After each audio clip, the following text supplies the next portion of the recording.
Hello everybody, this is Carson from Top & Go Productions, and I have some standard gameplay with Adam playing Rug Control versus Clint playing Black-Red Vampires. Clint wins the roll and decides to go first.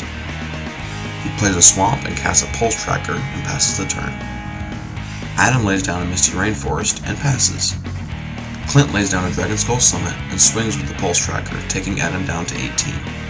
Post-combat, Clint resolves a Vampire Hexmage and passes.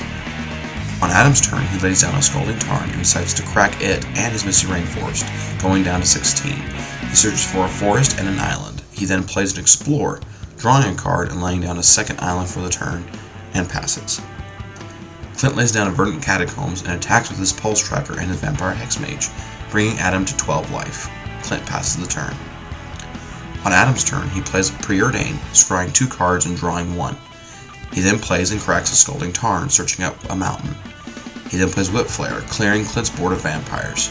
He passes, but during his end step, Clint cracks his Verdant Catacombs and finds himself a swamp. He then shoots Adam for 2 with Stagger Shock. On Clint's turn, he rebounds the Stagger Shock for 2 more damage at Adam, plays a Dark Tutelage, and passes. During Adam's turn, he plays Lotus Cobra. He then lays down a Scalding Tarn and passes. Clint reveals a Verdant Catacombs during his upkeep and draws. He then lays down his Verdant Catacombs and plays a Burst Lightning targeted at Adam's Lotus Cobra, but it is met with a mana leak. Clint cracks the Verdant Catacombs for a swamp and decides to pay the 3 mana required to see that his Burst Lightning resolves, killing Lotus Cobra. He passes the turn.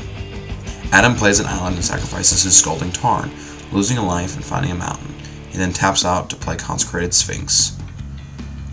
On Clint's turn, he reveals a Black Cleave Cliffs from the top of his library and draws. He then plays Gatekeeper of Malakir with Kicker to force Adam to sack his Consecrated Sphinx.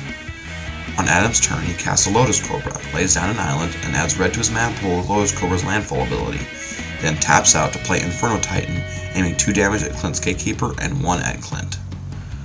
During Clint's turn, he reveals a Bloodghast from the top with Dark Tutelage, losing 2 life, and plays Viscera Seer. He then casts Bloodghasts, but decides to sack it to Viscera Seer in order to scry 1. He puts the top card of his library on the bottom and lays down a Lava Claw Reaches, bringing Bloodghast back to the battlefield. Clint then passes the turn.